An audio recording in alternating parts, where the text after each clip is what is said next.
Hello and welcome to Who Watches Who, a Doctor Who podcast with me, Matthew, and as always, I am joined with... Hello, it's Scott, and it's a week until brand new Doctor Who. Actually, tonight will be brand new Doctor Who. That's insane.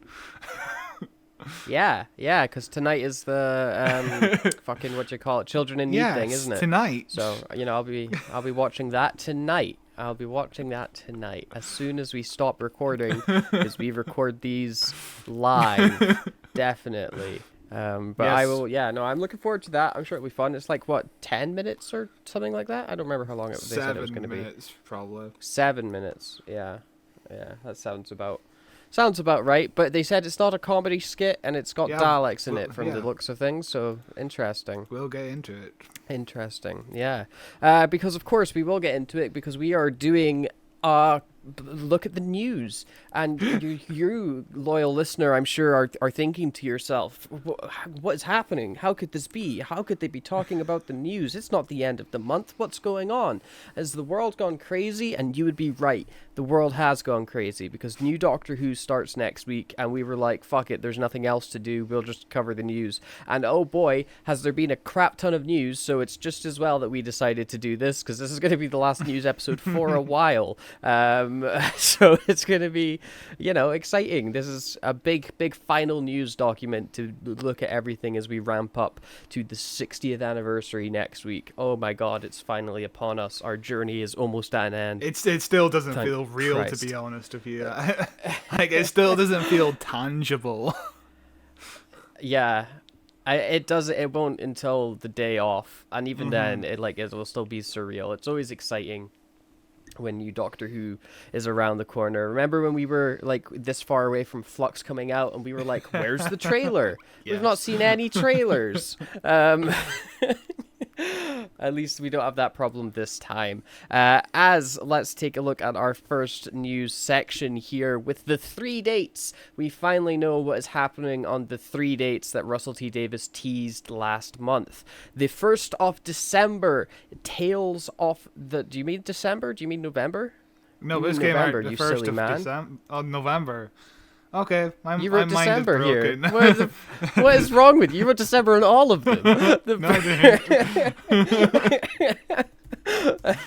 On the 1st of November, which happened earlier in this month, Tales of the TARDIS came to BBC iPlayer, and it's a fun show where it reunites classic Doctors with their companions, and they reminisce over an episode, and then you just watch that episode, and then they tag it at the end and give it a heartwarming conclusion. And Russell T Davies confirmed that the series is canon in SFX magazine. There are bigger plans behind this that we can't talk about yet. Eventually, Tot will begin to make more sense as the series next year unfolds. You will see.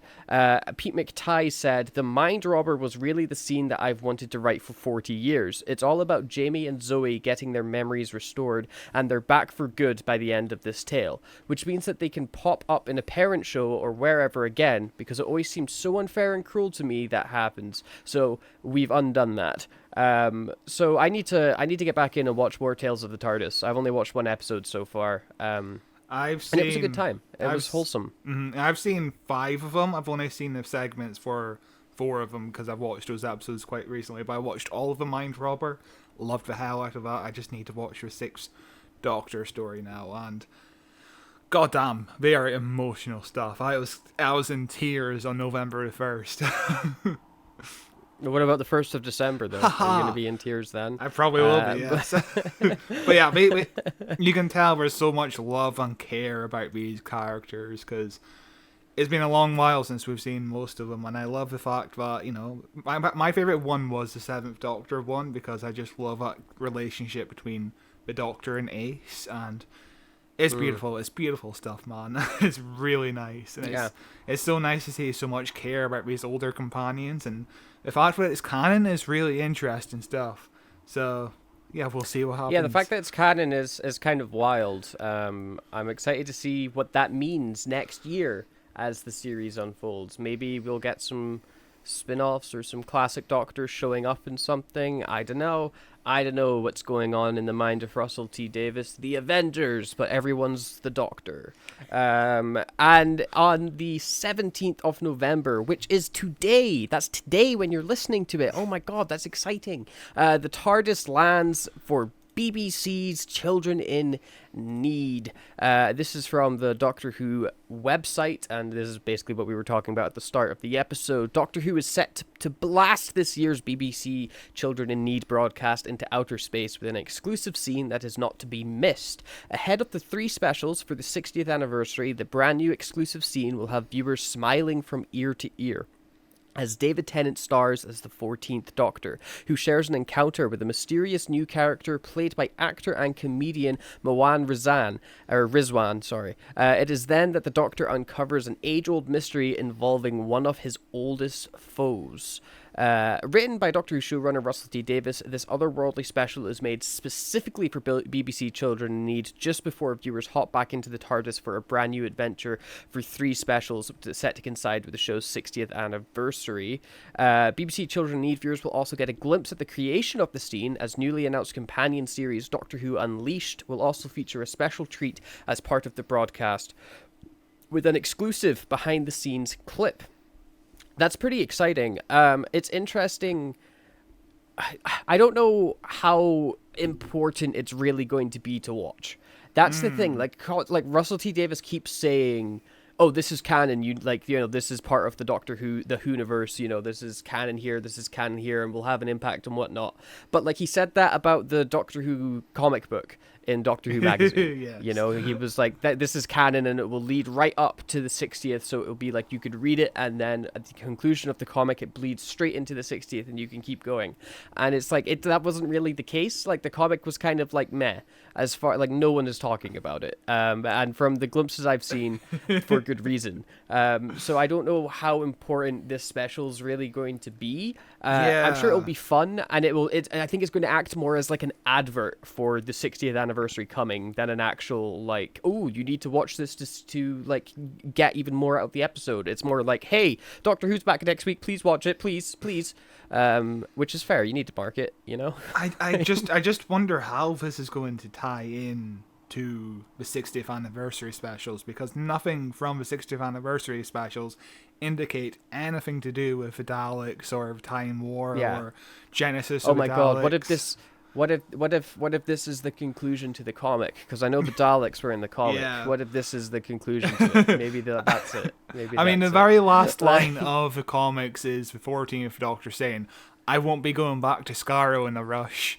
Immediately. Yeah. Followed by this. Back on Skaro immediate. Yeah.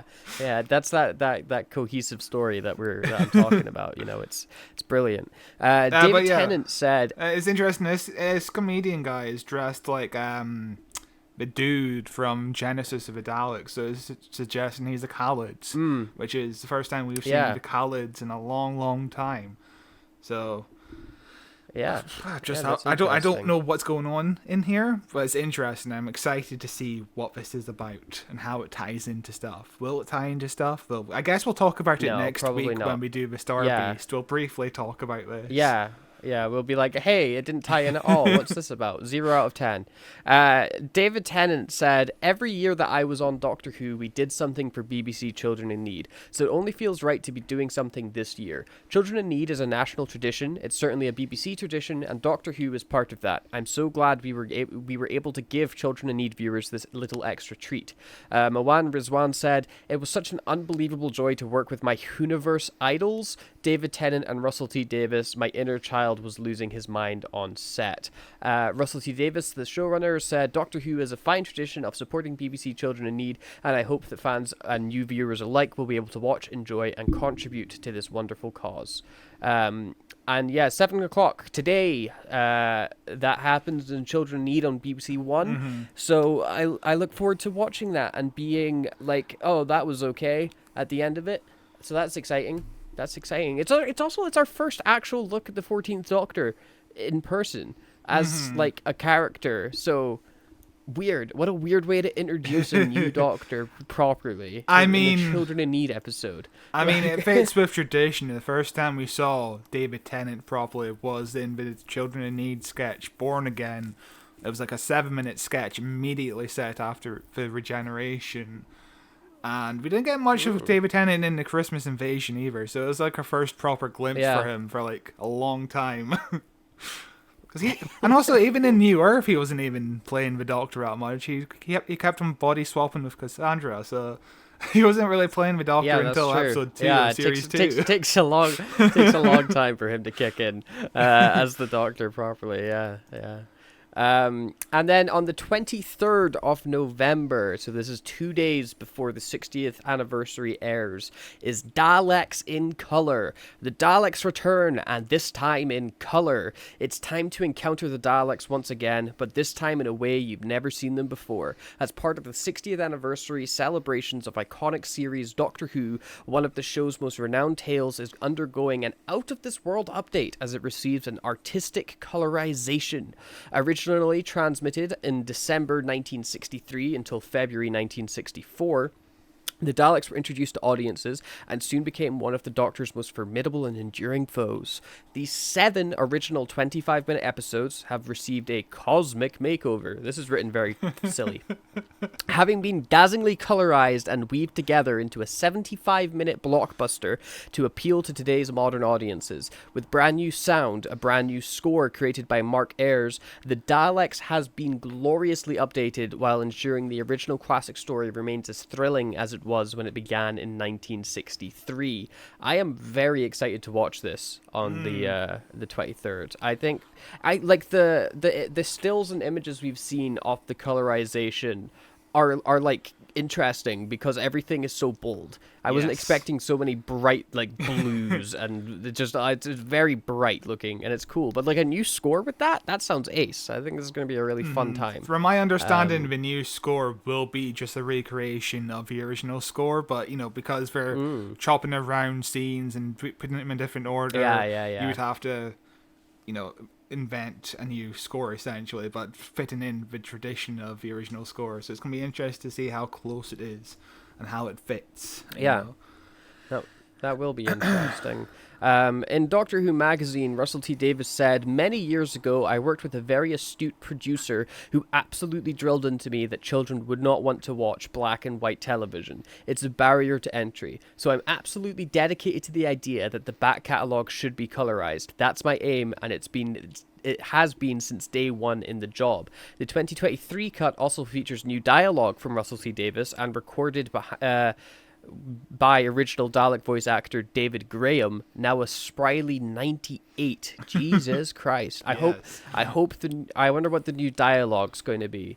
What do you think the new dialogue's going to be? It'll probably be Daleks stuff. say? It'll probably be stuff like the human girl went over there. They tried to jump over the scalp for like 25 minutes and then they succeeded. Because one of those episodes is just Ian, Barbara, and a couple of our characters just jumping over a gap in a cave. Like That's a good episode. Yeah, I remember that episode. That's a good episode. Yeah, I am so glad this is going to be cut down because 175 minutes of the Daleks is wow. It's so hard to watch. It is classic pacing for that era of Doctor Who for sure. And I am looking forward to watching a much more modern take where you can cut out all the useless filler. Because that's like the number one complaint whenever we cover Classic Who, isn't it? It's nothing's happening. Oh my God, for 20 minutes, all they did is walk down a street. Brilliant. And being able to get rid of that, it's going to be a wonderful time to watch it. Because it is a really good episode. But outside, like if you get past all of the goddamn filler, there's a great story in there. Yes. So. And as is truth with a lot of Doctor Who stories, would Web Planet be good if it was a 60-minute cut? No, it wouldn't. It wouldn't because half of the Web Planet is people going bzz, bzz, bzz, bzz, bzz, bzz, bzz, bzz, bzz. That's like so much off the episode. And you like, so it's just bad. It's just bad. And Russell T Davies is wrong for liking it.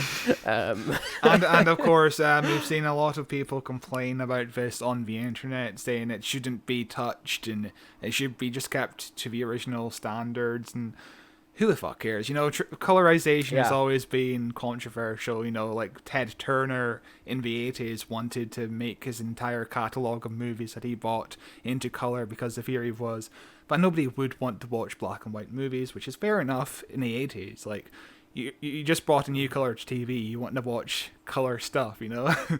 Yeah. But, you know, as a kid, I didn't mind black and white. Did you mind black and white? Black and white doesn't really bother me at all. I don't really remember ever watching anything black and white as a kid.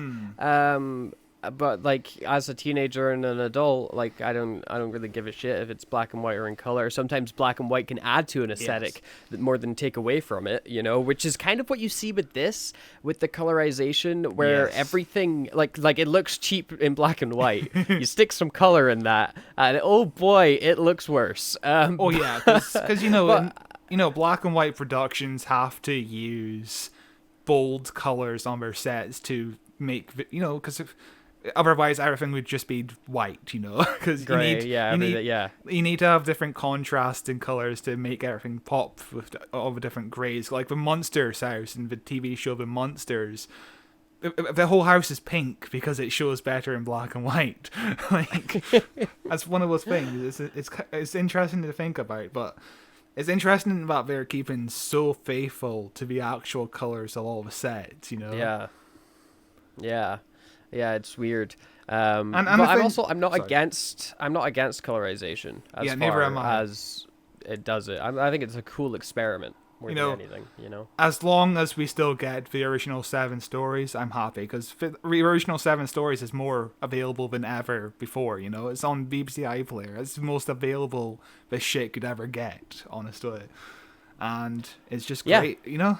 I'm happy with it, because you know, famously when Ted Turner did all his colorizations in the 80s, people were so opposed to it because this was the only way you could actually watch his movies now. Because you know, like It's a Wonderful Life in color is terrible, you know. And like George Lucas was one of the biggest critics, and famously, you know, George Lucas says something like, we need to preserve these movies. And, you know, George Lucas is really into preserving his original films, you know. It's, we totally... I love... He never changed his mind on that. I have a copy of THX 3011 or whatever the hell his student film was called. But this is the director's cut of that film. So for the most part, like the middle section, it's that original film he made that made him like, oh my god, George Lucas is a guy to look out for. But then at like the start and end and like some little bits in between, there's just like these like CGI cities where you're going through and watching like robots and stuff get built. And I'm like, okay, I don't know if we needed this. I guess it's cool. But it's very jarring when you're watching a film from like I think it's like early 70s, late 60s. I don't remember when it came out. And like it looks like it's a Blu-ray, so it's been upscaled, but it still looks and has that aesthetic from like the 70s, you know. And it's like, oh, this is a movie from the 70s, and then it cuts to CGI from 2015, and you're like, whoa, they had amazing technology back then. It's crazy. This looks so good. Like, no, I feel the same thing about watching the original Star Wars: A New Hope. Like, you're watching the scene where Obi-Wan is like, oh yeah, there's no droids here, keep on moving, whatever the line is. I mean, a fucking CGI dinosaur walks across the screen. Like, it's so distracting, and that's the only way you can watch the Star Wars movies now. Like, unless you not. Unless you get the 4K despecialized editions or DVD. You can get. When I was a kid, I got limited edition, special collector's edition, Star Wars episode. I got 3, 4, 5, and 6. I didn't get 1 and 2, but I got 3, 4, 5, and 6, and they came well, not 3, but 4, 5, and 6 came with the original theatrical cuts as along with the remasters. I have the originals on DVD. I have the remasters on DVD, and I'll tell you this now: the remasters are better. The the originals have some stuff where it's like, okay, I don't know why you changed this because this is good, but like Palpatine is the most disgusting looking thing in the world in the original cut. You know, I think out of the trilogy, Empire Strikes Back has the best updates because Cloud City looks amazing in that movie. Oh, Cloud City. They added windows to it. Yes. There's no windows in the original. It's so dull, and it looks amazing. And like there is some really good changes in it. And you know, for me, those are the versions I know as well because I saw them as a kid. So I have no connection to that theatrical cut version. I only know the special editions, really. So, you know, you get used to it. I guess it'll be weird for kids who've only watched the colorization of Daleks to go back and watch the really long, slow, boring black and white version that's got even more filler. But by the sounds of it, this is something that's going to happen a lot. You know, we're going to get colorizations from here on out, and apparently we're already working on next year's colorization, so it's going to be fun. I hope it's Web Planet. Please be Web Planet. Let's move on to a new news story. I don't want to talk about the Web Planet. Jesus Christ. Russell T Davies, SFX interview takeaways. Yes, the latest SFX magazine was heavy on Doctor Who stuff. It was a brilliant read, and I just love hearing the mindset from Russell T Davies. He's a really intelligent guy, and I just love reading everything he has to say about what he's doing to the show. Most of the things. There's one thing in particular I'm not for entirely, but we'll get to that. Interesting. Okay.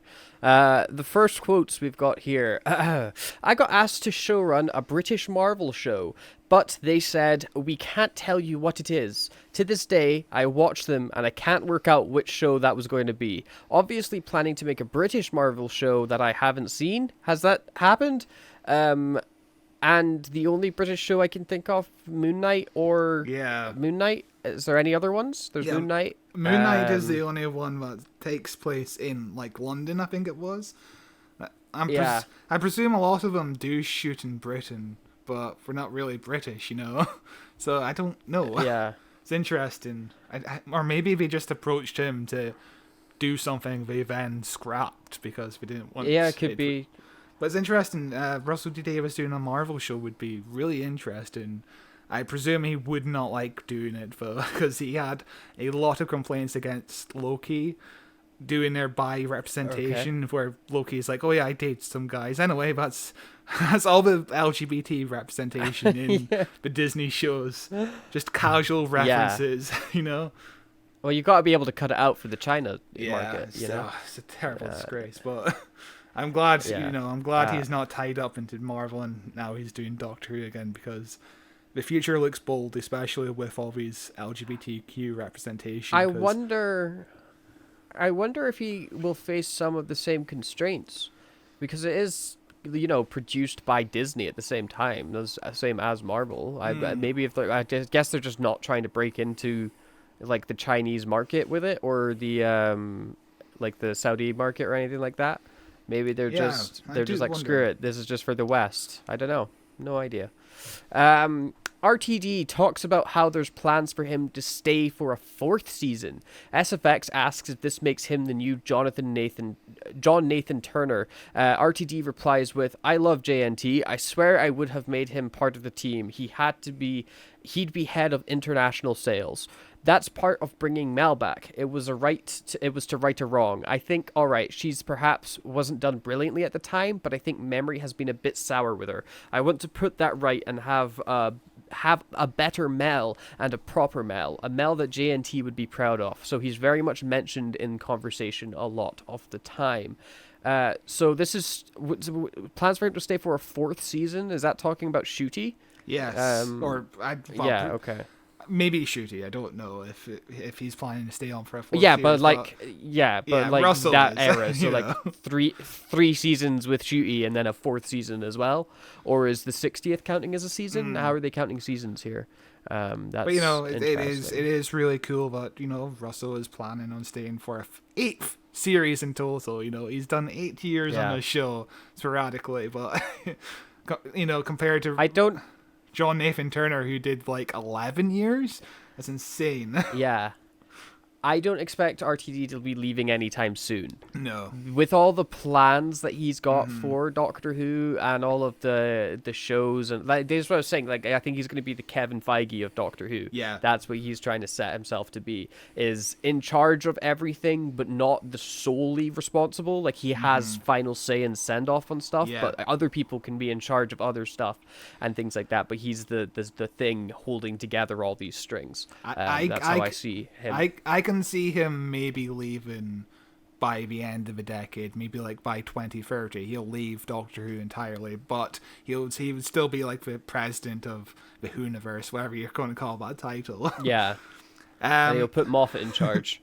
But like, the part about Mel is interesting. I do love the fact that Russell T Davies wants to bring back these classic characters instead of ignoring them, and try and write them for a modern audience, even though in the classic series they were underwritten, let's say, because Mel, all I can remember of Mel is she screamed a lot, and that's how I remember she most did more of the screaming. female companions. Yeah, that's most of the female companions in classic Who is ah. It's brilliant. It's really cool. I am not going to unwrite my good friend Chris Chibnall's work on the Timeless Children. I'm not going to deny what he wrote. I'm going with it. It's absolutely fine. It's canon. It happened. It was transmitted. You cannot unwrite things that you would be absolutely rude. That would be absolutely rude to a great colleague and lovely friend. I really like this diplomatic approach to the Timeless Children storyline, because it starts off where it's like, does he like it? And then he says it's absolutely fine, it's canon, it happened, and you're like, oh, he hates it. He hates that story. I'm sure he does. I agree with him. It's a bad story, but like going back on it and saying it's not canon anymore and retconning it it's such a douchebag move, and also it's the least creative move you can do. It's way more of a fun creative challenge to take the Timeless Child and turn it into something interesting for audiences than it is to just scrap it. It's this whole idea of, oh, I wish Jodie's era could just be a dream. That's the least creative option you could possibly have in such a creative show. That's the best you could come up with. Oh, just make it a dream. No, come on, let's do something with it. Let's see where it goes. And I'm all for it. Everything's canon, baby. Woo. and he went to a point of saying, like, the 8th Doctor TV movie had a lot of controversial things, like the biggest one being the Doctor is half human on his mother's side. That's the only thing that Russell Davies intentionally ignores from the previous show's canon. Everything else he kind of incorporates in his own way. But yeah, that's the only thing he can ignore, which is fair, because that would be weird. That's a really weird thing for the TV movie to do. It is. It's so out of nowhere. But it's also so easy to ignore because it's like one line right at the end of the movie. It's very easy to ignore. I wonder if they, in the, spoilers for later in the episode, probably, the heavily rumored spin-off show with Paul McGann, if they will correct that and be like, oh, actually, I'm not half human, or if they will just ignore it completely and be like, this is the canon now, you don't need to watch the movie, okay, woo. You could easily write that off as post-regeneration madness, because he's still mad throughout that movie. He was only the 8th Doctor for like an hour or a night. So it's like a night time. Yeah, it's one night. It's not long at all. And it's such a weird movie. It's so good. Yeah, we really enjoyed that movie. If you want to go back and listen to our review of it, you really sold me on that movie. From like so many years ago now. But I really appreciate Russell T Davies for saying, yeah, it's canon, it's fine, we'll just keep moving on, because that's Doctor Who. You kind of ignore some stuff, and he isn't really ignoring it. It will be brought up in future episodes, but it won't be brought up in future episodes. You know what I mean?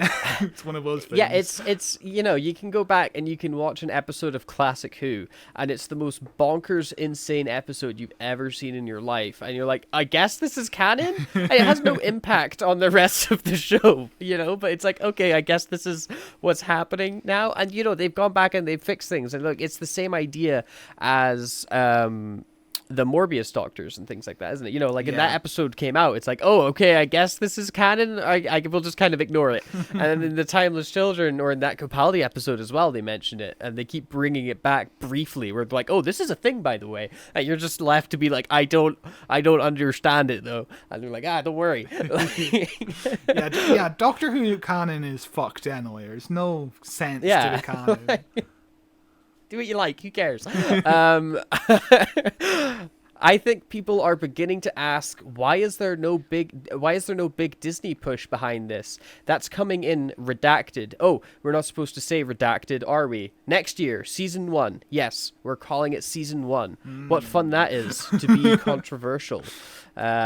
So basically, the Disney marketing is going to kick off when Shooty's era kicks off, and they're calling it season 1 because it's going to be, hey, check out this new Disney Plus original Doctor Who. And when he says redacted, I think he's saying spring, but the BBC don't like to reveal their schedule ahead of time. I don't know what's going on with that. It's interesting stuff, but season 1 of Doctor Who, it's going to be 3 season 1s. This is the thing I'm not too sure on. This is like one thing I disagree with, but at the end of the day, who the fuck cares? I don't care too much. It's just really weird to, recommend to a friend, oh, if you want to watch Doctor Who, watch season 1, episode 6. Which season 1, episode 6? It was 3 season 1s. But that's, like, if I recommend Doctor Who to a friend, I just say start. I usually say start with Modern Who and go to season 1 with Eccleston. And I think I would probably still say that. Yeah. Depending on what Shooty's era is like, but even still, like, I think there's good stuff, and you'd be missing out if you didn't start at that season 1 rather than the Disney season 1. On the other hand, I totally understand why they're calling it season 1, because it's on a new streaming service. It's for a new audience. They're trying to get kids back into watching it. A kid is way more likely to watch this cool brand new show with the sexy, cool looking doctor at season 1 than they are at season 14. It's the homework problem that Marvel and Star Wars are facing at the moment. Oh, you want to go see the Marvels? Well, first of all, you have to watch Captain Marvel. It's the 33rd Marvel movie. First of all, you have to watch Captain Marvel, and you have to watch WandaVision. But to understand WandaVision, you need to go back to Avengers: Age of Ultron. Yeah. It's tough work, but I'm seeing the Marvels tomorrow, so hopefully that's good. I've heard bad things. I've heard mediocre things, and I'm also seeing that new Nicolas Cage movie, so hopefully it's a good double bill. That looks great. That looks great. Both the new Nick Cage movie looks both great. roughly about 90 minutes long, so that's nice. a decent double feature. Like the Captain Marvel showing is like 2 hours after the Nicolas Cage movie, so I could easily do both. That's fun. Yeah, that's a good time. So yeah. But yeah, I completely understand why Disney are calling it Series 1, because they don't have access to the previous seasons either. That's a big thing that was revealed. That's insane. That's insane. Yeah. But, to try and get the license to previous seasons of Doctor Who in like 150 countries, that's insane. That's a lot of work. So it's a big disappointment, but I can understand. But hopefully Never they been do. happier not to be American. Hopefully they get it eventually, but I imagine they'll get it when the streaming rights run out with, I think they're with HBO Max at the minute, or just Max. So whenever they run out with that, then Disney will probably be the one that puts in the highest bid to get it. I don't know how streaming rights work, but I imagine it will go to Disney eventually. But we'll see. But it disappointed a lot of American fans and a lot of other fans, like Australian fans, and even Irish fans are disappointed because Irish fans don't even get BBC iPlayer or anything. Just plug in a VPN. It's I'd very, recommend very the VPN minimal too. security. There is minimal security on BBC iPlayer. Honestly, just create an email address, put in a random ass, like you live in London, and then VPN to London whenever you're Yeah. using iPlayer. Yeah, that's my number one recommendation. You just click on, yes, I have a TV license. What are we Yes. going to do? What are we going to do? They'll arrest send a you? letter to your house. They will send a letter to your house. For legal purposes, I use and pay a TV license for my house. Please don't send a letter. We pay the TV license, okay? Because I'm okay paying a TV license because I same. watch BBC stuff. But yeah. Anyway, there are plans for spin-offs, not the ones you read about online all the time, but it's taking us a while to get into the groove of production. There are big plans, and equally, they're not too big. I look at some of those other franchises, Marvel, and frankly, I think you're spreading yourself too much. We've got to see how successful this is. There's also a certain amount of caution. The number of episodes have gone down over the years, partly because it's so expensive. I don't think we could make more episodes a year, but equally, I think spin-offs will allow more episodes per year, but it's early days. And he says, not the ones you read about online all the time, but Paul McGann spin-off, I don't know. I read that one online all the time. It feels pretty I don't confirmed. know, There's yeah. been a lot of leaks. Like the two biggest things we read about all the time on the internet is Unit spin-off and Paul McGann spin-off. So maybe he's saying they aren't going to happen, but we'll see. We'll see. They're definitely going to happen. 100%. Definitely going to happen. I really like this approach because when I first initially heard that we were only going to do 8 episodes a season, I'm fine with this because I know there's probably going to be spin-offs eventually to a point where it's probably going to be like 20 weeks of Doctor Who a year. I'm fine with that. I'm happy days. 20 weeks of Doctor Who a year is a really cool time. I'm glad that they gave us these past 3 years so that we could at least watch some old Who for the podcast, because eventually we're just not going to have enough weeks in the year to cover all the Doctor Who we want to cover. There's too much now.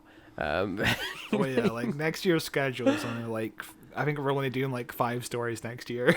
I don't know. That's insane. It's yeah. a lot. There's so much Doctor Who and there's so little time to watch them all in. We'll be here for 50 years at least, Yeah. Well, we'll either be here or we'll be in France, where we are consistently in the top 200 podcasts on Apple Podcasts or Film and TV. France, thank you very much. It's very cool. You're the best. The Star Beast. As we move on now to massive episode previews, Russell T Davies emphasizes that these are 3 separate stories, so do not expect an overarching arc, even though there's probably going to be an overarching arc with the character of the 14th Doctor and the things that he goes through, because that's how stories work. But these are self-contained adventures with an overarching character thing, I would imagine. Yeah, because when this got revealed, a lot of people on Twitter was like, oh, so that means the toy maker isn't involved in the 14th Doctor having his old face back, but that doesn't mean it, he could still be involved, and they just solved that problem in that episode, it would be like the Harold Saxon thing, where he kept on getting teased at the end of every episode. Yeah. And then, it's a big storyline, it will still have a storyline, but each episode will still be separate, So yeah, it makes it's episodic TV. That's what it means. Anyway, the Star Beast description: a spaceship crashes in North London. Not that Donna Noble noticed. She had other things on her mind. Besides, there's no such thing as aliens, right? But then one shows up in her garden shed, the Meep. Another, the Doctor, barges into her kitchen. By the time a squadron of Wrath warriors show up on her doorstep, the Noble family must face facts. Donna's past is catching up with her, and her mind is about to be blown. Quite literally. SFX Magazine asked what made Russell T Davies want to adapt the Star Beast. I don't think I gave it much thought. It just popped into my head. The whole point of the story is that the Doctor meets Donna Noble again, so therefore it has to be on Earth, so therefore she's going to come across something alien, and so therefore it's handy if she comes across one alien, so she's not going to come across an invading army. That's going to ruin the story. So it very quickly starts to narrow itself down. RTD describes it as a bank holiday family film, very Pixar based, even before Disney joined. He says, "It looks like the third act of the Donna Noble story. You'd have sworn I was always dying to write this final sequence of events, which I wasn't. I wasn't until I came to do it." It's interesting describing it as a family film and Pixar based. That makes me not want to watch it. But yeah, I can understand the whole bank holiday family film element too, because I guess because it's got the cute furry, Yeah. like, Paddington, which is Meep. If Paddington was a war criminal, which I guess is just Paddington. So, that's what Meep is. yeah, Which is interesting. it's E.T., but E.T. is kind of evil, I guess. you know, Yeah. or maybe the twist is that Meep isn't evil. That'd be a bigger twist, I think, at this point. I think I would like that less, though. Like, I'm looking forward to seeing Meep be evil. If Meep is just a good guy the whole time, I think that makes the story less interesting. Because the interesting thing with Meep is they're this cute furball, but actually they're this horrific war criminal. It's that clashing duality. That's what makes them interesting. If they're just a cute guy, then who gives a shit? But yeah, the whole point Russell T Davies makes about it being the need for a simple story makes a lot of sense, because when we covered Rose, that was a very simple story. The whole Auton invasion was so simple because you have to introduce the show to new viewers, and introduce new characters, and bada bing, bada boom, you got it. It makes a lot of sense for the story to be really simple. Especially because the Wild Blue Yonder seems to be the biggest episode ever. Yeah, the Wild Blue Yonder, which is a 100% multiverse, 100,000%. That I am very. Everything I hear more about this episode makes me feel more confident in my prediction. They're going to do some multiverse crap. They might not, and I hope they don't. But I've got this gut feeling, and I really hope I'm wrong. But Wild Blue Yonder, the TARDIS takes the Doctor and Donna on a journey to a faraway, mysterious place and abandons them in the middle of hostile action. Doctor Who magazine lists 3 redacted cast members. Which 3 redacted cast members do you think it'll be? Do you have any theories? Because I have 3 in mind. One of them I'm not too sure about. 2 of them I'm pretty confident about. 3 redacted cast members, maybe Jodie. No, I'm thinking. I don't think it'll be Jodie. I'm thinking. I could be. They're dealing with Timeless Child and Flux. I'm thinking of Carol Ann Ford as Susan. Okay. Ncuti Gatwa as the 15th Doctor. And maybe Billie Piper as Rose Tyler.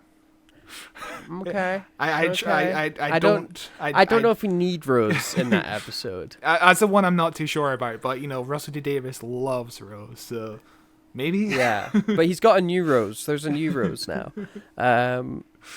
I don't know. I would kind of half expect Jodie to be in this, honestly. I wouldn't be that surprised if Jodie showed up. Why? Really wouldn't. Why? Because they're doing Flux and Timeless Child shit, So why not just have her in to be like a conclusion of, I actually get to send off my own storyline, Well, Russell T Davies says the history of Flux and the Timeless Child is dealt with very slightly in this episode. Yeah, it could be done in like, a little brief cameo where she's like, I hit the Flux.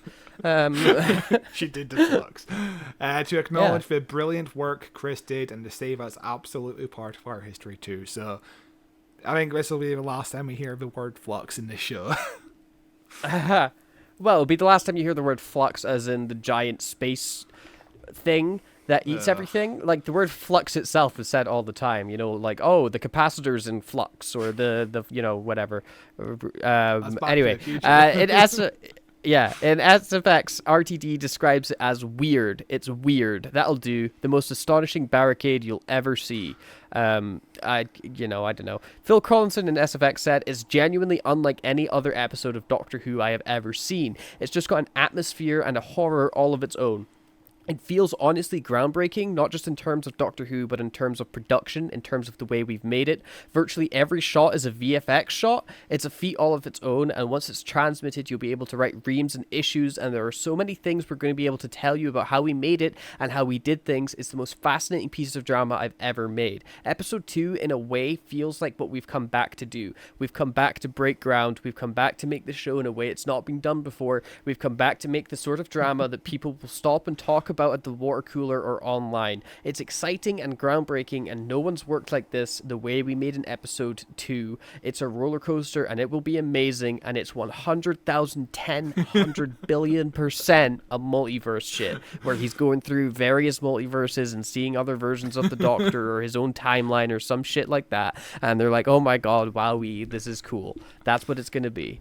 Yeah, so the way Phil Collinson describes it as, I'm thinking if this episode is like a 9 out of 10 in terms is like a B level episode. It'll be very good, it'll be a very good episode. Even then, I think I'm going to be disappointed because he is overselling it. Like, this is going to be the most amazing thing you've ever seen in your goddamn life. We've never done anything like it in Doctor Who. Not Doctor Who's never come close to this, which is insane because Doctor Who's done everything. So yeah, it's definitely overselling it, and still without telling us anything. I think there's a point I cut out where he says, "I literally had nightmares about how we're gonna do this." It's like, holy shit, dude. He's just excited. He's just excited. He's excited that Jodie Whittaker's back. And I must say, the previews for the next 2 episodes are very short because Doctor Who magazine only did the first 2 episodes because the next issue comes out 2 days before the 3rd special. So that's why the next 2 segments are so short. The Giggle. In SFX magazine, Russell T Davies confirms there is a flashback to the Toymaker played by Michael Gough. RTD describes it as epic, and it's the longest episode by 5 minutes. You get halfway through the special, and you can't believe it's only been 30 minutes. So much happens in it. That sounds great. I love when we watch something and we're like, holy shit, so much has happened. How's it only been 5 seconds? It makes talking about it really easy. But no, it sounds cool. I am looking forward to that episode, I think, the most out of the 60th anniversary episodes, mainly because I am a big fan of Mr. Name I don't remember right now. He's Neil got Patrick 3 names, Harris. and Neil Patrick Harris. I'm a big fan. You wouldn't believe it, but I am a big fan of Neil Patrick Harris, and he looks great in the role. The episode looks mental. I'm looking forward to seeing what it's actually about. I think Wild Blue Yonder is probably my second place. It's going to be interesting to see a flashback to classic Who inside of the show, because I presume other clip is going to be colorized as well. So it's going to be interesting to see. It's going to be surreal. Toymaker a Time Lord? Is the Toymaker a Time Lord, or is he just like an alien dude? So I've never seen the actual episode, but I think there's a point in that episode where he says, "I am like you, Doctor. We come from the same place," or something. So I presume he's a Time Lord. It must be, yeah, because I mean, like, if he is a Time Lord, that will explain why they're okay showing Michael Gough stuff, because it's like, oh, he just regenerated into Neil Patrick Harris, which would be cool to have another Time Lord villain that isn't the Master, We are or that guy, need. Yeah. What was his face? Rassilon, something like that, in the David Tennant special. Yeah. But an actual character rather than just a guy that stands there. That'd be cool. The festive special, it's very Christmassy. I wonder what day it'll be on. New Year's. Since I wrote that little thing, we finally got a title that accidentally got leaked by Disney Plus, revealing their slate for Christmas. I think it's called The Church of Ruby Road. The Church on Ruby Road, isn't it? The Church on Ruby Road? Something like that. Yeah, but basically the fact that it's called that really adds precedent to the story leaks about goblins, and I really don't want it to be about goblins. And if it is about goblins, I hope it's better written than the leak was, because the leak made it sound like a huge pile of crap. See, I've forgotten mostly everything about the leak apart from like Christmas Tree and Davina McCall. I don't remember what the And goblins are everywhere. doing. They're just everywhere. There's so many goblins. They're all over the place. But yeah, 4 specials coming up. That's very exciting. I do wonder what the very Christmas special, what day that will air. I said New Year's. I already said New Year's. Were you not listening? In our next news story, I want to address something before we get there, and that is to our dear listeners. One of you clearly works at the Radio Times, so please let us know who you are, because we just covered the Adventure in Space and Time biopic, and lo and behold, here's a Radio Times interview with Mark Gatiss where he reveals he has an idea for a sequel to An Adventure in Space and Time. Who are you, person that working at Radio Times? Why are you knowing what we're doing before we do it? Are you a fan of the show? You must be. I think it's very suspicious, because this isn't the first time we've covered something and then there's a Radio Times article like the day before or the day after our episode comes out. Well, I'm just saying. I think he just did The Doctor Falls, and like the next day Radio Times is like, oh, is The Doctor Falls the best Capaldi episode? And it's like, are you fucking listening to us? What the hell's going on? Who are you, listener? Who are you at Radio Times? We know you're there. like going back to the biopic we covered. In the biopic we covered, we said how amazing the Daleks. We did a recreation of the Daleks. Where like it looks amazing in color and all that shit. And then immediately BBC are like, oh, yeah, we're colorizing the Daleks. Like, what? Yeah, it just, we are, someone is listening and someone is making changes based on what we say on this podcast, and I want to know who they are. Anyway, this article, Mark Gatiss has pitched an idea for a sequel to Doctor Who docudrama An Adventure in Space and Time, and we're fully on board, says Radio Times. And us The too. writer who penned Doctor Who episodes, including The Unquiet Dead, we've covered that. Cold War, we haven't covered that. Night Terrors and Sleep No More, was also the scribe for the special 50th anniversary program that detailed Doctor Who's beginnings. Chatting exclusively to RadioTimes.com, he reflected, "The origins of everything, that's always the interesting thing. The other interesting thing is Crisis. The documentary about the trial of a Time Lord is an absolutely fascinating piece of work because it's so full of what-ifs and conflict." He added, "It's a strange thing to say, but the darkest hour for the show would definitely make a very interesting drama, wouldn't it? I mean, the personal conflicts, the professional conflicts, the resignations, that's the one, isn't it? And I suppose out of the darkness comes the light, because there's a rosy future to look forward to. There's something very moving about the tales of the TARDIS rounding all that off." Which is interesting. The trial of the Time Lord, is that the end of... what's his face? Yes, it's the man end that of got fired. Colin Baker's final season. That's it. The story Yes. behind that is, they were preparing to do a season 23. That was just a normal season, 14 45-minute episodes, broadcasted exactly 1 year on from the previous season. But then, Michael Grade, the controller of the BBC, is like, I kind of want Doctor Who off the schedule. We're going to put you on hiatus for 18 months. We're also cutting your episodes in half. Instead of doing 14 45-minute episodes, you're doing 14 25-minute episodes. And, John Nathan Turner commissioned almost all of his scripts. All of his scripts had been written at this point for a season 23. And he had to go back to the drawing board to do Trial of a Time Lord. And, so much shit we could talk about when we do Trial of a Time Lord. That's where Doctor in Distress comes from, because they were scared the show was going to go off the air completely. A great song.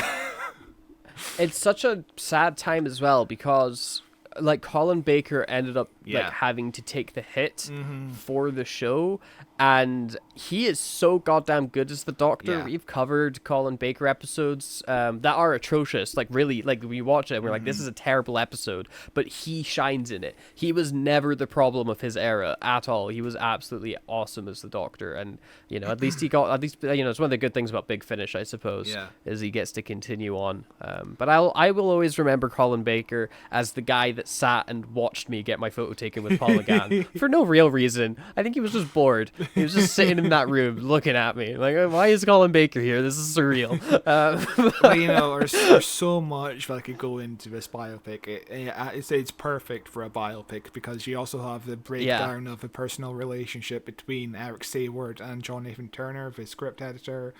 Like, he quits at the end of this season. The final episode had to be written by John Nathan Turner because the writer of that episode died during writing it. And then obviously Colin Baker got fired, and there's so much shit. John Nathan Turner is a guy who wanted off of the show, but was told by the BBC that if you leave, we're not going to bother looking for a replacement. You either stay and this show goes on, or we just cancel the show. And he stayed on for 10 years, Like, he wanted out on the 20th anniversary, and he stayed on for like 6 or 7 more years. And throughout the Wilderness era, he was like the biggest advocate for the show. He did the Children in Need special, Dimensions in Time, which is we covered that at the beginning of the year. Brilliant stuff. We did. It feels like a lifetime ago. Jesus. But yeah, that would be a fascinating biopic. I would love to watch that. I hope it includes a cheesy CGI shot of Matt Smith at the end.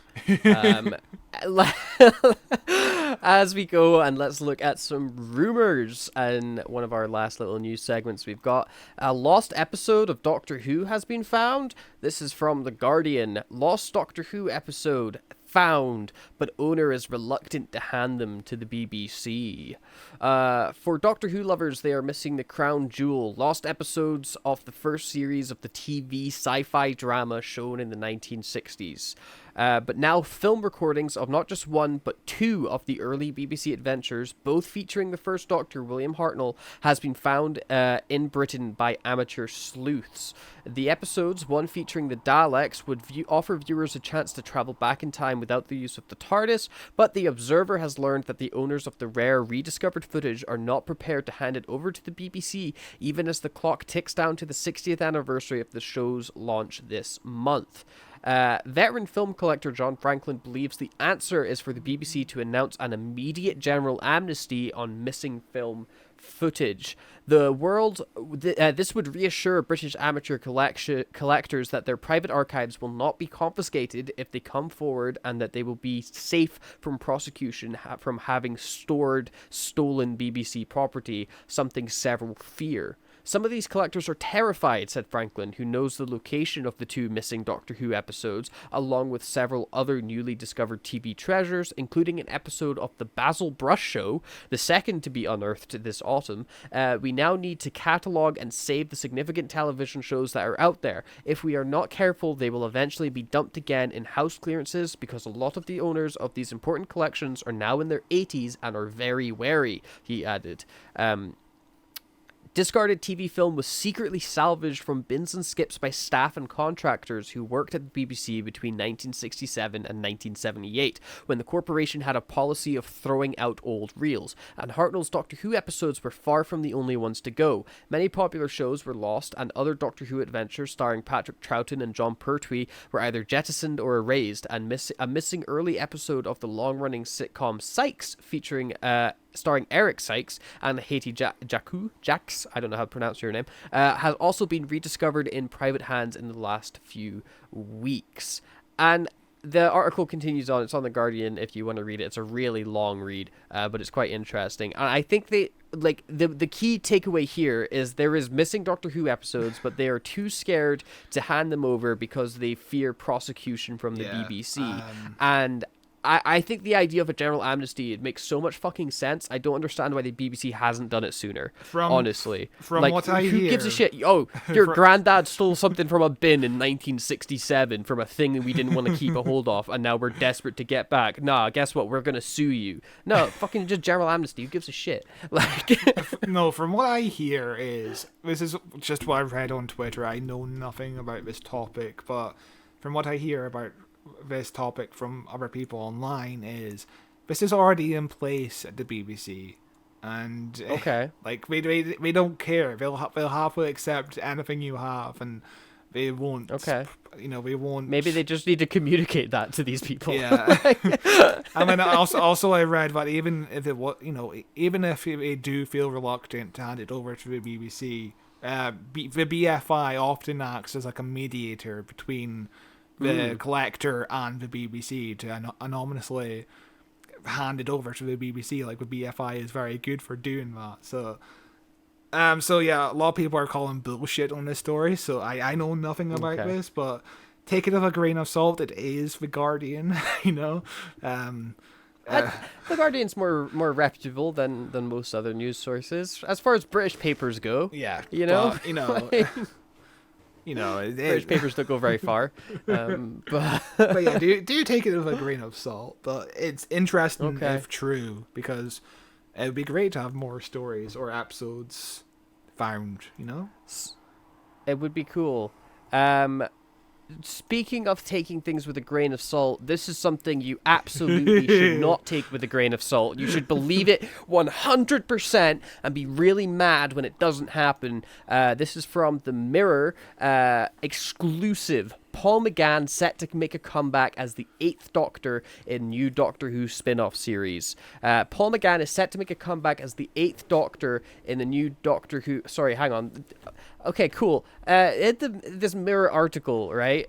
At the start, it says Paul McGann is set to make a comeback as the 8th Doctor in a Doctor Who spin-off series. Then there's war footage, and then the article continues. I'm glad I have to watch this war footage before I can continue reading this article on Doctor Who. What a cool website. On my side, the video won't even load, so I'm happy enough. Oh yeah, it's goddamn.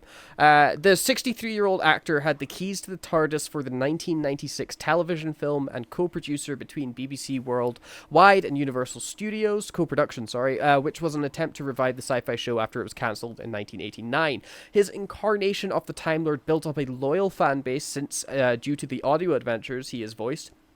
He has had just 2 TV appearances in the 50th anniversary special and a cameo in Jodie Whittaker's final outing in The Power of the Doctor. The show is about to enter a new era with Russell T Davies at the helm and Disney co-producing with the BBC, and spin-offs are planned to increase the Whoniverse. The spin-offs will work in the same way Disney has created series for Star Wars and Marvel. Russell likes the idea of bringing back McGann with his own set of episodes in the TARDIS. Disney are on board as they want more original content and want to fully exploit the franchise as they know how big it could become.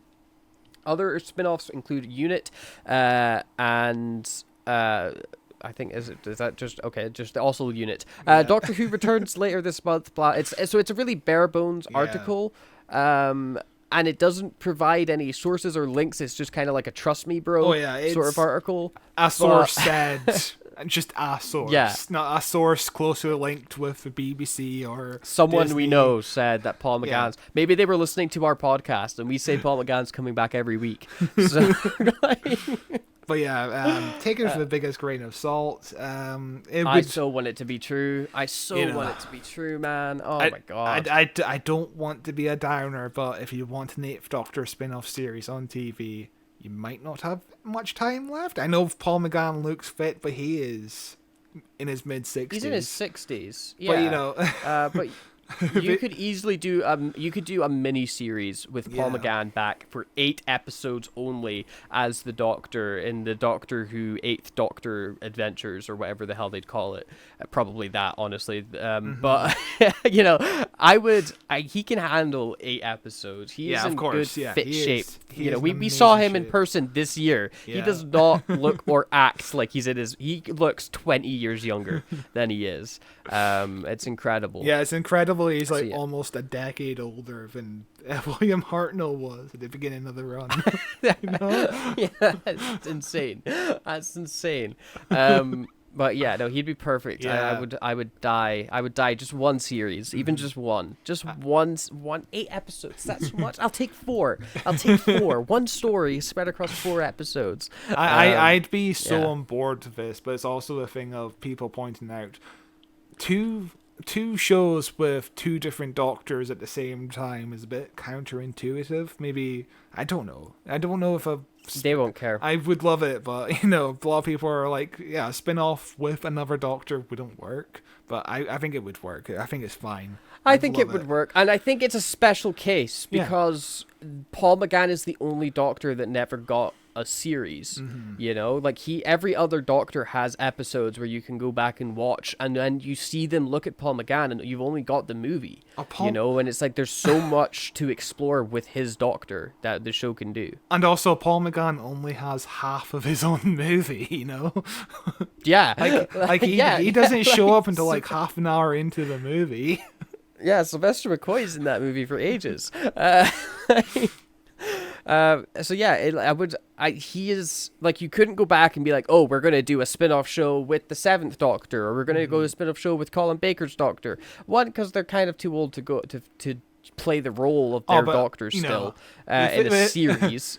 You say that, but the Tales of the TARDIS, the end of the Seventh Doctor episode, heavily hints towards the fact that maybe the Seventh Doctor will show up someday, which I was so happy at the end of the Seventh Doctor Tales of the TARDIS episode. I was amazed. I was so excited. I want to see more now. But I can see Paul McGann coming back. Yes. And I want it to be true. I'm going to will it as hard as I can to be true. Russell, get in contact with me. I'll write it for you. Okay, I will do it. Just let it happen. Okay. Speaking of who would write it better, I think John Dorney, who writes a lot of the Eighth Doctor audio dramas with Big Finish. Sure, he can write it with me. He can write it with me. That's fine. I listened to the 2 box sets that came out last year, and his episodes really stood out. They are amazing. He is such a good writer. I need to listen to the latest box set, but who has the time? there's so little time.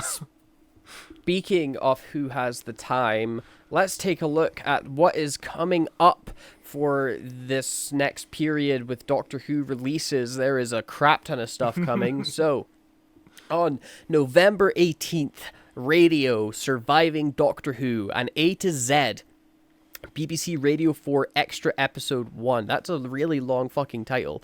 Comedian Toby Hadoke presents a wry insight into the ups and downs of being one of the universe's most misunderstood species, the Doctor Who fan. Episode 2 will be broadcast the next day. So is this just a show interviewing Doctor Who fans, being like, what was it like getting bullied at school? I guess so. It'll be 2 15-minute episodes. Just making fun of Doctor Who fans. Or I'm not going to listen to that. On November 18th as well, we have got Doctor Who at 60, the Classic Years documentary on BBC Radio 2 at 1 a.m. Yeah. What?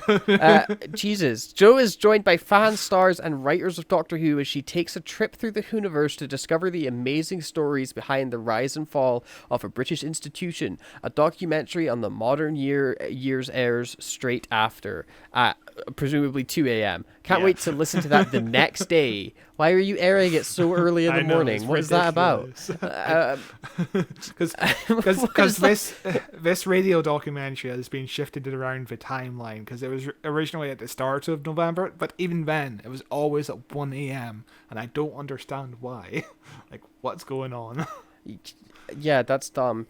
On November 19th, Doctor Who, The Wilderness Years, BBC Radio 4 Extra. The Wilderness Years will dive into the show's cancellation, the fan campaigns to bring it back, Doctor in Distress, I'd imagine, the advent of new novels, animations, computer games, and more, and finally, its revival by Russell T. Davies. That could be an interesting listen. I don't know, like, for us specifically, I don't know how much new information we'd get from that, because we've covered this era so extensively on the years of the podcast. Because I did a deep dive on the history before Dimensions in Time, and I did a deep dive before the history of the TV movie. And you say Doctor in Distress, but Doctor in Distress was 1986. It was in between seasons 22 and 23, as the time period we just I'm sure it will still get a message. Baker's I'm sure it will still get mentioned. I'm sure it will still get mentioned. On November 23rd, we have got Liberation of the Daleks, which is a comic book. Picking up from where the previous Doctor Who TV series left off, Liberation of the Daleks is the 14th Doctor's first official adventure. A new regeneration, but a familiar face. This exclusive comic strip collection sees the return of the Doctor's deadliest enemy, the Daleks. Taken from the pages of Doctor Who magazine, this 14-part tale bridges the gap between recent episodes, tying directly into the new TV series continuity. And guess what? Bet it doesn't fucking matter. I haven't read a single issue of this story. Sorry, I burped. I haven't read a single issue of what the fuck this is. I've glanced at images and nothing interests me. I don't understand. £13 isn't bad. £13 is £13 to get it. It's not bad. I might pick it up for 13 quid and give it it'll take like probably half an hour to read it. To be fair, in Doctor Who magazine, the comic strips are always like 5 or 6 pages, so yeah, it's like they're short. It's not going to be 80 long. odd pages. Yeah, I'd give it a read. I might pick it up and be like, wow, this was a waste of time. But I'm slightly curious. On November 23rd. Mind Game Requiem. What the fuck is this?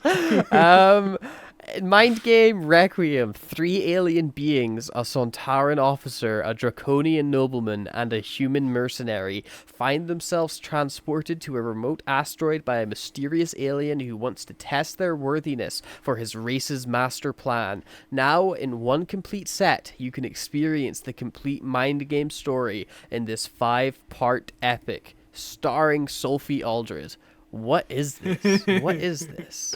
So this is like a recut of one of the many wilderness era direct-to-video movies where they got basically the rights to Sontarans.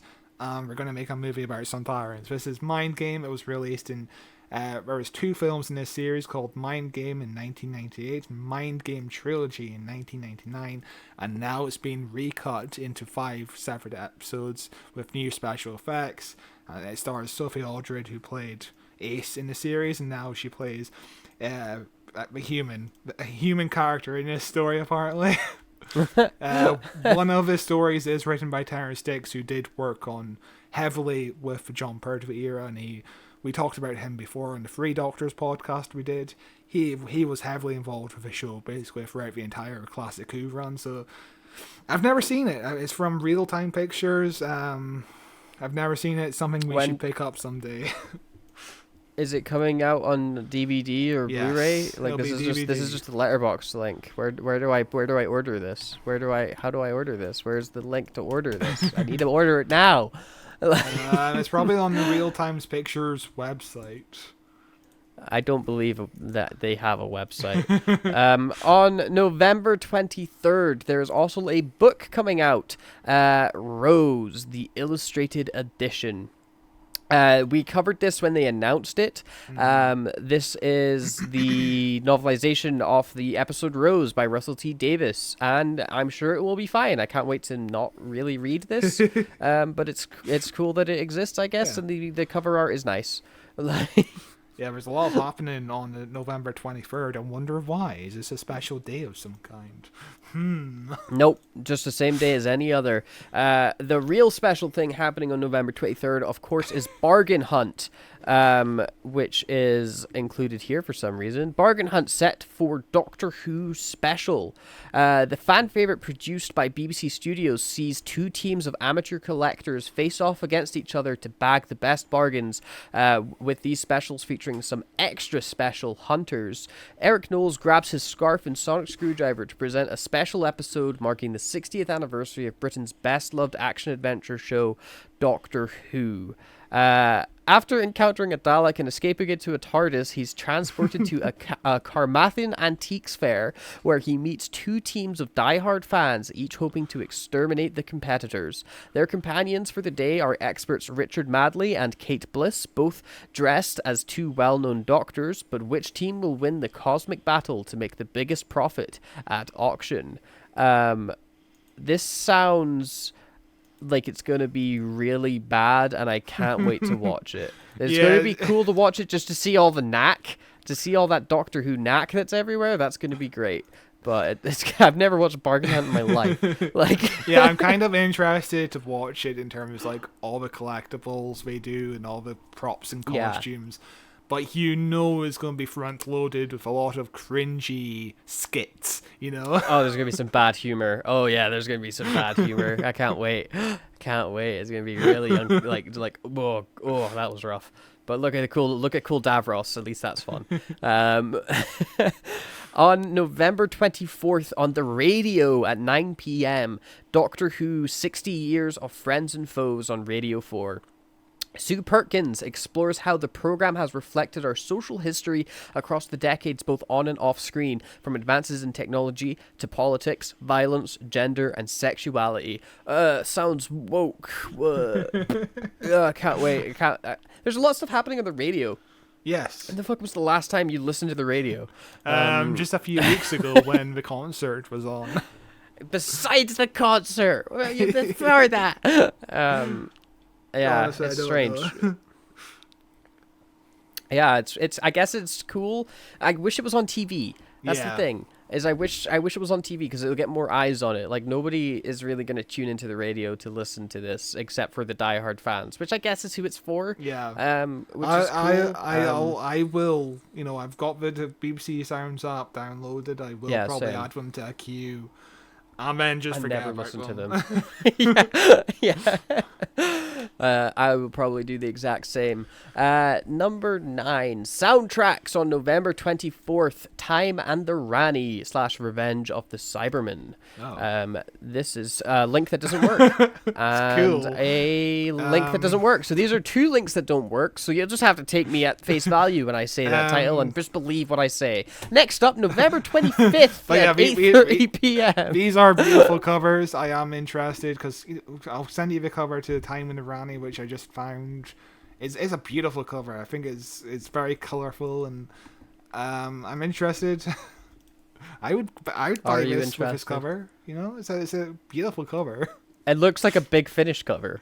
It looks like a Big I Finish dig it. cover. But I like the very 80s Yes. like diamond colors everywhere. Those are fun. It's very But colorful. yeah, also if you're a fan of those 2 stories and their soundtracks, go get it. I don't care, but you know, go get it. Yeah. Even one person who goes get it. November 25th.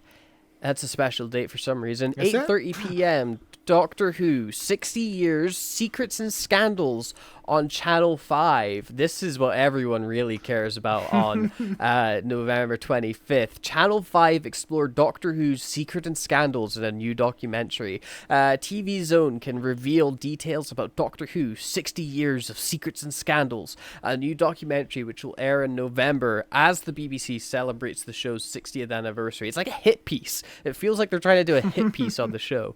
It's weird. That's what the description this- sounds like, but apparently it'll be a soft, you know, it'll be a soft kind of thing. Stories we've heard before, but This show reveals behind-the-scenes stories of how the show was created and has stayed so popular for so long. Features exclusive interviews with cast members, including Sophie Aldred, Nicola Bryant, Fraser Hines, alongside interviews with crew, including the show's first director, Waris Hussein. I've The become master more himself. interested in actually watching this for those interviews now. That sounds interesting. The show exposes the stunts that went dangerously wrong and the secrets of how the crew brought the on-screen monsters to life, and there are revelations about how some monsters and storylines created for the series proved to be so scary the BBC were forced to re-edit episodes. That sounds like hyperbole. There were also secrets about the scandalous treatment and behavior of the show's main stars, and revelations about the surprising link between a teenage Peter Capaldi and the series, long before he stepped into the main role. Oh, that thing where he sent a fan letter saying, "Can I start a fan club about Doctor Who?" Yeah, no one's ever heard that before. The show reveals the surprisingly sexy fan spin-offs produced when the show was off air, and how Doctor Who broke its own rules about sexual chemistry between the Doctor and the assistants as the series went on. Yeah, the Doctor never kissed the companions until the new Who came, and then the Doctor does nothing but kiss the companions. This is not... that we know that. There are also revelations about the missing episodes of the show, and the extraordinary lengths that fans have gone in order to track down stories missing from the archive, and the program also exposes the huge fan backlash after the BBC attempted to cancel the show and how the reboot was nearly derailed. Doctor Who 60 Years Secrets and Scandals airs Saturday 25th at 8:30 p.m. on Channel 5. It sounds like it's going to be mixed. I feel like the interviews will be interesting, but they're not going to really say any stories. And whenever they try to, it also sounds like they're trying to frame things to be like breaking news when they've been stories we've known about for 10 plus years, you know? Also, I'm sorry if you hear fireworks in the background. People are setting off fireworks. I don't understand why. But interesting. You said fireworks. You said fireworks, and my light on my for my webcam died. As I intended. One of the things in the description, I'll go to it. There's also secrets about the scandalous treatment and behavior of the show's main stars. A lot of people think this is related to John Barrowman. It's probably not, because we aren't going to talk about it. You know, there's going to be stories like the time Fraser Hines tied the knickers of Victoria's. I don't know if they'll do Fraser Hines, because they have an interview with him on the documentary. Yeah, but Fraser Hines is very happy to talk about the time he pranked his co-star by tying the knickers onto a pole and raising the flag up. I don't know. But maybe they'll talk about Patrick Troughton's many wives. Probably. You know, maybe it'll be stuff like that, where it's like, who actually gives a shit, you know? You know, it's stories where I'll be very familiar with 90% of the stories, and the other 10% will be stuff I've heard before and just forgot about. You know, it's gonna be a kind of story. It's gonna be one of those things where I know everything going in, but it's gonna be. I'll probably watch it. We'll probably be recording the podcast, but a very special podcast on this night when it airs. So I probably won't watch it live. I wonder what we could be recording. What could we be recording on this day? Nothing. Next up, we have got probably the most important release happening in November, which is on November 28th. Doomsday, A Doctor in the House. This is a Doomsday comic. Remember Doomsday, part of the 60th anniversary? It's really important, and it ties into the 60th anniversary. Like, everything is super canon and really important, and no one cares about it. This is a comic continuing the Doomsday story. This is the trade paperback of the comics we got a few months ago, and it's... okay. Who the fuck cares? I haven't seen a single person talk about Doomsday. Has anyone talked about it? What's the reaction? Is it okay? Is it good? Is it bad? I haven't seen anything about it. The biggest reaction I saw about it was people calling it woke, because the actress who is playing Doom is very pro-trans, and they just call it a big woke series with a ugly lady. That's all they have to say about it. That's pretty much all I've read about it. So the internet is fun for women, I think. I think the internet is just fun in general. Well, you know, the CD collection on Amazon has got 10 whole reviews. It's got 5 out of 5. Everyone reviewing it gave it 5 stars. So you know, those 10 people really loved it. I smell bots. What is this link here? You've not given a date for this one. Oh yeah, 11th of December. I just can't read. Sorry. Doctor Who, 11th of December, 60th anniversary. The Doctor Who 60th anniversary specials will be on DVD, Steelbook, and Blu-ray. On the 11th of December. That's a really quick turnaround for physical media. That's pretty good. It's going to be 2 days after the final episode airs. So my theory is they're going to be moved early, or it's going to be moved to a later date, or it's going to be run into a problem where people receive their DVDs early and we have to avoid spoilers on the day, because the same thing happened with the Series 7B DVD release back in 2013. It was released 2 days after the Series 7 final, and the BBC were like, okay, please don't spoil the ending to this episode where John Hurt is revealed. Please don't spoil it. If you don't spoil it, we will give you a 50th anniversary teaser early, so please don't spoil it. And nobody spoiled it, apparently. Oh, oh, lovely. Um, but it's a nightmare. yeah, yeah, that's cool. I don't own any Doctor Who DVDs. I should probably start getting some. I Well, I mean, like own I own heaps. K9. I own the K9 spin-off show. Yes, brilliant. And I own All you the need, really.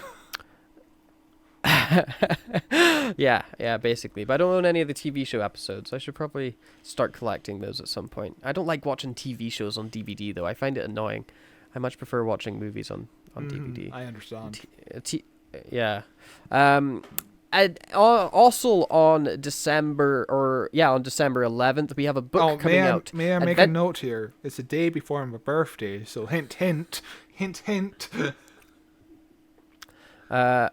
No. Adventures in Type and Space, a celebration of classic Doctor Who title sequences. Adventures in Type and Space is a charity bookazine exploring the title sequences of classic Doctor Who from 1963 to 1989, released to mark 50 years of the beloved Diamond logo.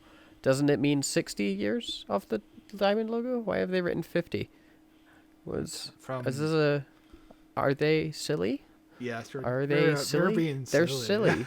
It's not been 50 silly. years. This book's coming out in 2013. Amazing. Wow. Okay. This is what a interesting mistake to make. Especially because it's the diamond. Like diamond is for 60th, whatever. But yeah. This is a very specific book, and I'm glad it exists. This book has got a very, very niche audience, and it's cool that it's there. It's also got a foreword by Mark Gatiss, so, that's cool. And proceeds will benefit UNICEF, so it's going for a good cause, nice. At least. It's the nerdiest book you could ever make about Doctor Who. I'm not saying a lot. Yeah, it really is. On the 14th of December, Children of the Circus musical audio play based on Doctor Who's Greatest Show in the Galaxy. Based on Doctor Who's The Greatest Show in the Galaxy by Stephen Wyatt, Children of the Circus is a brand new original musical play from AUK Studios, written by Kenton Hall, with 2 songs by Christopher Guard, and based on an idea by Barnaby Eaton-Jones. What is this? Oh, it's got Sophie Aldred in it as well. She's in everything right now. And Sylvester McCoy is the High Poet. What is this?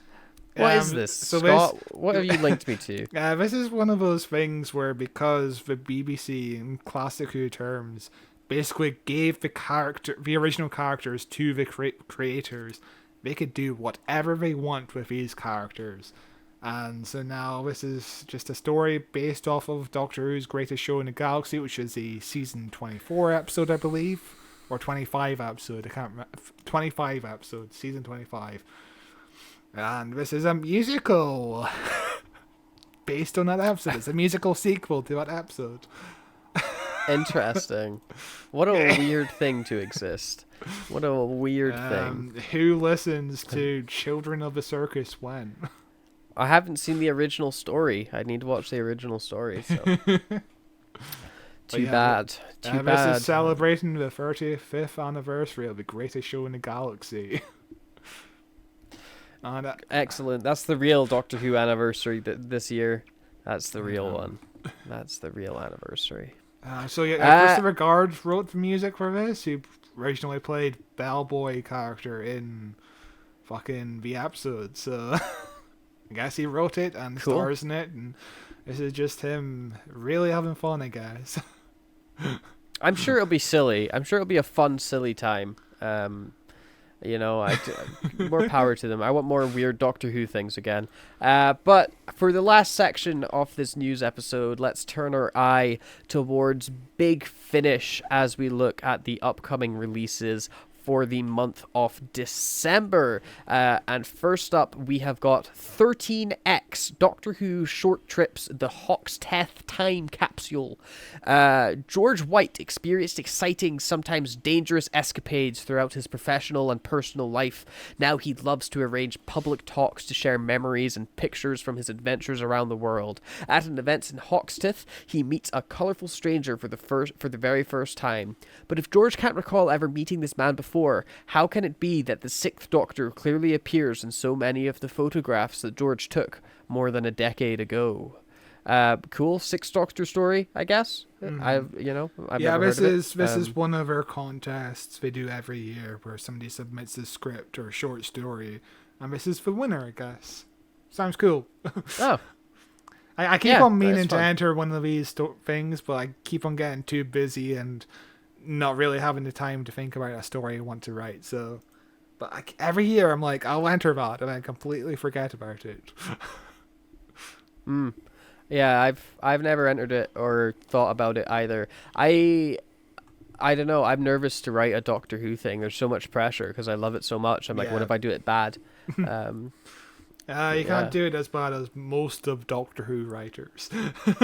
That's true. That's true. It's kind of a like it's hard to mess up because it's such a broad thing, isn't it? You can really do it in any genre and any style and maybe there'll be a Doctor Who. I don't know how to write an audio drama though. I don't know I need to read what a script of that looks like. I'm pretty Does it sure. Just look like a film script. I'm pretty Does it sure. Just look like a regular screenplay. Yeah, I'm pretty sure these are just like short stories, so it's like an audio book rather than an audio drama. Oh, okay. So you just write in prose rather than in like formatted it in any certain way. Mm-hmm. Interesting. Yeah. You want to take the next one? Yeah, sure. This is Doctor Who, the Seventh Doctor Adventures, the last day one, and you can tell we're talking about this really early because there's no cover for this one yet. It's just Sylvester McCoy looking off in the distance, looking very concerned. He is looking very serious. Yeah. There is always injustice to fight. There is always a new danger for the universe. But what if the Doctor found a way to put things right once and for all? Would it really be so terrible to take a stand? Would the end justify the means? And would his friends agree? The Seventh Doctor's last day is coming. So this is kind of what they did with the Sixth Doctor. They gave him a big regeneration special because he never had one on screen. And they gave him a big box set where he got his own regeneration episode. And this is kind of the same thing because Sylvester McCoy never really got a final episode. He was like basically just... He stood out with TARDIS and got shot. He walked off into the sunset in the TV show. Then the movie happens. He visits America and gets shot immediately. Yeah. So this is like the proper final story for the Seventh Doctor. Even though I guess it's not technically the last day because the last day was him getting shot in America, but oh well. And dying in a hospital bed. What's really interesting on the backstage part is the photographs they were taken on a green screen, but nobody put a background in, so they just have the default green screen. So if you want to make some fun memes, go on to download these pictures because you can alter that background to be whatever you want because they have not done it. But basically the whole cast is... almost every companion of the Seventh Doctor is in this, including Ace, Mel, Bernice, and other companions, I guess. So it's like even the Big Finish ones are included in this. So it's interesting. And also Jeffrey Beavers is the Master. So that's interesting. It's good on the Seventh Doctor. That is interesting. I do hope this doesn't mean it's the actual end of the Seventh Doctor because I'd be sad. Even if I don't listen to these audio dramas, I'd be sad. Sylvester McCoy is an old dude. He's True. an old man. Let him sleep. Next up, we have got Doctor Who, the Eighth Doctor Adventures in the Bleak Midwinter. Midwinter is a magical time, a season of hope and renewal, a time to spend with friends. But the season also brings cold and darkness, and the TARDIS travellers are about to experience 3 very different winter's tales. This is 3 stories, each one part long. 24 Doors in December by John Dorney, The Empty Man by Tim Foley, and Winter of the Demon by Roy Gill. And there's Santa Claus, on this, but he's not played by Nick Frost. So what's going on? What's going on with this? There's also like a front door to an apartment 107, but it looks like the TARDIS. That's kind of cute. It's also awkwardly photoshopped, like it's just kind of hanging there in the background. This isn't the best looking cover they've done. It's a mess, kind of. But it's pretty standard when it comes to Big Finish covers, really. I need to listen to the last 8th Doctor box set, but I'm definitely going to listen to this. I'll try to listen to it before Christmas or around Christmas, because we're not going to get a Christmas special for a long time. It's been a long time since we've had one, and we'll never get one again, especially not this year. No way, no how. So never heard of it. Christmas what? A Christmas what? That doesn't make sense. And our next box set is going forward in time to the 11th Doctor. Not played by Matt Smith, but played by Jacob Dudman here. Everywhere and Anywhere All at Once is the title to this one. No, it's just Everywhere and Anywhere. I do wonder if that's a reference, but it's got to be a reference. What's interesting, before you read the description, about this cover is that doesn't look like Matt Smith. That is a weird deepfake Matt Smith in that cover. That doesn't look like Matt Smith at all. That's insane. Yeah, it looks a bit off. Yeah. Yeah, there's something strange about that. I don't know what it is. He's also holding handles, but he is. Yeah, it must be. But it must be handles. Wasn't handles rusty? But not. Maybe this is handles before rusty, then. But yeah, maybe. Maybe this is before then. Maybe this is young handles in his youth. More Christmas stuff apparently. Traveling with TARDIS is filled with it's almost like it's December. Delights. You can visit every wonder in the universe, meet the founders of a civilization in the morning, and then their descendants in the afternoon. You get to witness the best of everything history has to offer. However, when you can go anywhere and anywhere, you also see the dark side of the universe, the cruelty and the hatred and the violence. The worst the universe has to offer must be fought. And that's what the Doctor and Valerie do. They hold back the darkness, whatever the cost. There's 3 episodes in this, we've got Spirit of a Season, which is a Christmas story, where the Doctor and Valerie have finally found another Clara, and it's a shame she wants to kill them both. So this is after the snowman, I guess. When Clara's still, like, in the Doctor's timeline. Yeah. The second story is called All's Fair by Max Kashkevsky. And we've also got Sins of the Flesh by Alfie Shaw. And I guess it's going to be a Cyberman story, which I hear this series is good, but again, there's too much Big Finish. It's insane. So much Big Finish. There is too much Big Finish, and I have less of an interest in listening to someone do an impersonation of Matt Smith's Doctor rather than just have Matt Smith's Doctor. Yeah, but, I have that same issue with this. I need to get over it because I hear it's really good, but it's one of those things where you're listening to the impression the entire time, and you're thinking that almost sounds like That almost sounds like Matt Smith, but not quite. And you're just critiquing the performance as it goes on. Like, you're just hyper aware, but it's not Matt Smith. Yeah. It's just one of those things, isn't it? Next up, we have got Torchwood, Oracle. In the 43rd century, in the height of the Earth Empire, a ship from 1,000 years in the future has crashed on a lava world and is calling for help. How dangerous is the knowledge it offers? The Torchwood Archive sends Danny Bartok because only an ethicist can save humanity from the future. This is the third of that Torchwood people from the guys that go to hell with the devil episode that said they were in Torchwood, and this is the pun sandwich where the one in the middle they decided to give a pun title, but not to this one or the one at the start, because the last one was called Ood Done It, and this could have been called Uracle or Udicle. I don't know. You could fit Ood in there somewhere. Yeah, and the first one was called Odyssey. Odyssey, come on, it's easy. Odyssey, yeah, it's right there. The easiest one. But I guess this is fun. It's the most Big Finish has ever really been in regards to scraping the barrel for stories. But hey, oh, power to them.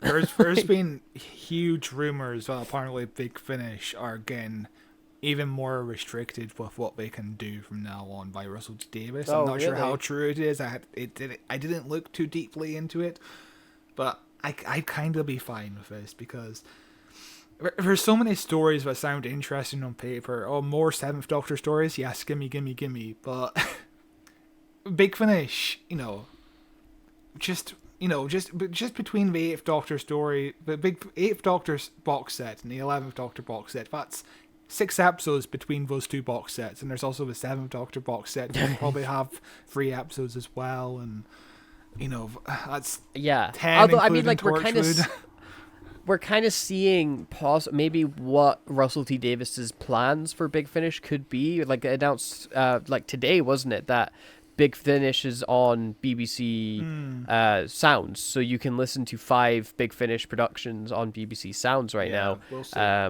And I feel like let Big Finish produce the endless tsunami of content that they still do, but curate and hand select specific stories from those and stick those on BBC Sounds is like, hey, this is like a high quality episode we recommend to people, rather than having to filter through yourself and spend so much money and time and resources into getting into a story that ends up being not good or ends up being so convoluted or needs you to listen to 50 previous stories beforehand. Especially curate it. Be like, here you go, this is some stuff. I'm okay with that, Yeah, but it's one of those things where I keep on seeing people really into Big Finish and listening to every release, and I'm like, how do you have 3 hours of spare time a week to I bet they listen to it. I every... bet they listen to it at like 2 times speed. People listen to stuff sped up. I can't do it. I physically can't. It makes me like, I feel like I stop enjoying something. If everyone is talking like this the whole time, I don't find it really compelling to listen to, Like, because this is 5 big box sets or releases in the span of like 4 weeks. Like, that's too much. Yeah. And I want to listen to most of these, but I'm at the point where I either have to catch up or just jumping on is hard because there's so much other stuff. There's so much other stuff not Doctor Who related. And I want to listen to them. I want to listen to the War Master, but there's 11 box sets to that. I want to listen to River Song. There's so much. Every month we do the same complaints of it, but we do, yeah. We'll be doing this to the end you of want to take this? We will be. Do you want to do the last Big Finish release? Yes. This is Doctor Who: The War Doctor Begins, Enemy Mine. This is the 6th box set in the War Doctor Begins series, not including the War Doctor series, which also had 4 box sets. So this is the 10th War Doctor box set.